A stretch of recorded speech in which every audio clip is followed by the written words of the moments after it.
ফেনী ও নোয়াখালী থেকে সহকর্মীরা যুক্ত হচ্ছেন। ফেনী থেকে যুক্ত হচ্ছেন আবু তাহের ভুইয়া এবং নোয়াখালী থেকে আমার সাথে যুক্ত হচ্ছেন আবুল হাসনাত বাবুল, এবং দুজনের কাছ থেকে আমি জানবো বন্যা পরিস্থিতি। শুরুতেই যেতে চাই ফেনীতে যেটি জানে যে উজানের ঢলে নদীর যে বাঁধ সেটি 10 স্থানে ভাঙন দেখা দিয়েছে ফেনীর ফুলগাজী অংশে, এবং পরশুরামের অন্তত 32টি গ্রাম প্লাবিত।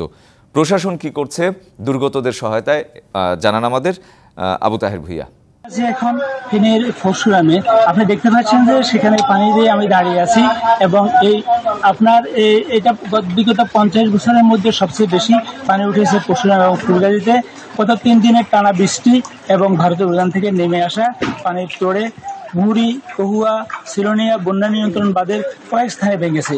বিশেষ করে ফুলগাজীতে আমরা এখন পর্যন্ত 15 স্থানের কথা জানতে পেরেছি, এবং ফুলগাজীতে 3টি স্থান, পরশুরামে 15টি স্থানের কথা আমরা জানতে পেরেছি। বিশেষ করে পরশুরামে 35 গ্রাম প্লাবিত হয়েছে এবং ফুলগাজীতে 28টি গ্রাম প্লাবিত হয়েছে। এখন যে সেখানে প্লাবিত হওয়ার কারণে মানুষের খুব দুর্দশা বেড়েছে। ঘরবাড়িতে তারা রান্না পানি করতে পারতেছেন না, এবং বিভিন্ন ক্ষেত্রে তাদের সমস্যা, রাস্তাঘাট ডুবে গেছে, এবং বিস্তরা কেন্দ্র আমন ফসলের ক্ষতি হয়েছে, এবং পুকুরের মাছ এবং ঘের নষ্ট হয়েছে। এই প্লাবিত এলাকাগুলোতে পানিবন্দী হয়ে পড়েছে প্রায় 2টি উপজেলায় 15,000-এর মতো মানুষ, এবং প্রশাসনের পক্ষ থেকে তাদেরকে শুকনা খাবার দেওয়া হচ্ছে। আপনি জানেন যে গতকালকে পর্যন্ত পরশুরামে মুহুরী, কহুয়া বন্যা নিয়ন্ত্রণ বাঁধের পানি বিপদসীমা প্রায় 255 সেন্টিমিটার উপর দিয়ে প্রবাহিত হয়েছিল। আজকে তা কমে 160 সেন্টিমিটার নিচ দিয়ে প্রবাহিত হচ্ছে। ক্রমে যদি আজ পর্যন্ত বৃষ্টি না হয় তাহলে এখানে পানি বাড়বে না। তবে বিশেষ করে যে স্থানীয় প্রশাসন, জেলা প্রশাসক, উপজেলা প্রশাসন এবং স্থানীয় এমপি উপজেলার বন্যায় ক্ষয়ক্ষতি মানুষের পাশে দাঁড়িয়েছেন, এবং বিশেষ করে মুহুরী বন্যা নিয়ন্ত্রণ বাঁধ যেটি রয়েছে সেটা গত মাসের প্রথম সপ্তাহে এখানে বন্যা হয়েছিল।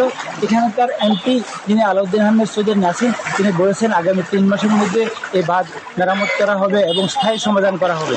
এই ছিল ফেনীর পরশুরাম থেকে বন্যার সর্বশেষ খবর। তাই আপনাকে ধন্যবাদ আবুল হাসান বাবুল। আমরা শুনছিলাম ফেনী থেকে, এবং নোয়াখালীতে যেটি জানি যে 20 বছরের মধ্যে এত বৃষ্টি হয়নি, এবং প্রথমবারের মতো শহরে জলাবদ্ধতা দেখা দিয়েছে। কারণগুলো কি এই যে জলাবদ্ধতা, সেগুলোর কারণ কি আর এখন এই মুহূর্তে একদম দুর্গতদের সহায়তায় প্রশাসন কোনো ব্যবস্থা নিয়েছে কিনা? জি, প্রথমত যে আপনি যেটি জানতে চেয়েছেন, নোয়াখালী শহর এলাকায় যে জলাবদ্ধতার কারণ হিসেবে নোয়াখালী পৌর মেয়র যিনি রয়েছেন শহীদুল্লাহ খান সোহেল, ওনার সাথে আমরা যোগাযোগ করে যতটুকু জানতে পেরেছি তিনি যেমনটি জানিয়েছেন, এবং সাধারণ মানুষ যারা ভুক্তভোগী রয়েছেন, দুর্ভোগের শিকার হয়েছেন, পানিবন্দী হয়েছেন, তাদের সাথে কথা বলে আমরা যেটুকু জানতে পেরেছি, সব মিলিয়ে মোটা দাগে কথা হচ্ছে যে পানি নামার জন্য যে ড্রেনেজ ব্যবস্থাগুলি, সেই ড্রেনেজগুলি কিছুটা পরিষ্কার থাকলেও কয়দিন পর পর সেগুলি ভরাট হয়ে যাচ্ছে, এবং সেগুলি ভালোভাবে পরিষ্কার করা হচ্ছে না, সেগুলিকে রক্ষণাবেক্ষণ করা হচ্ছে না বলে শহর থেকে যথাসময়ে পানি নামে না। অন্যদিকে আরেকটি বিষয় হয়েছে যে সেটি হচ্ছে শহর থেকে ড্রেনেজ ব্যবস্থার মাধ্যমে পানিগুলি নেমে গ্রামে যে খাল নালা দিয়ে এগুলি গিয়ে নদীতে বা নিচু এলাকায় পড়বে, সেই বড় বড় খালগুলি কিন্তু এক ধরনের প্রভাবশালী মহলের দখলের কারণে, দখল দৌরাত্বের কারণে কিন্তু এই মূলত জেলা শহর মাইজদি বারবার কিন্তু অল্প বৃষ্টি হলেও কিন্তু পানিবন্দী হয়ে পড়ে মানুষ।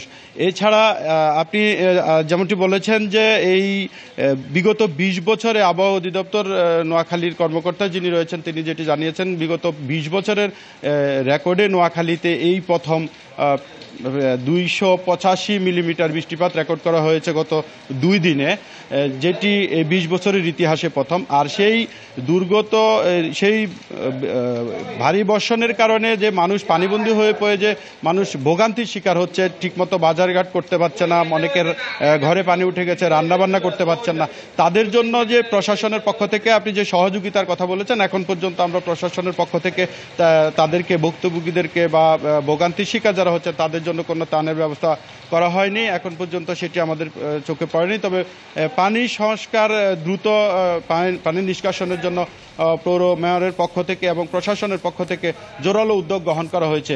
এই ছিল নোয়াখালী থেকে জলাবদ্ধতার আমার কাছে সর্বশেষ। বাবুল, আপনাকে ধন্যবাদ।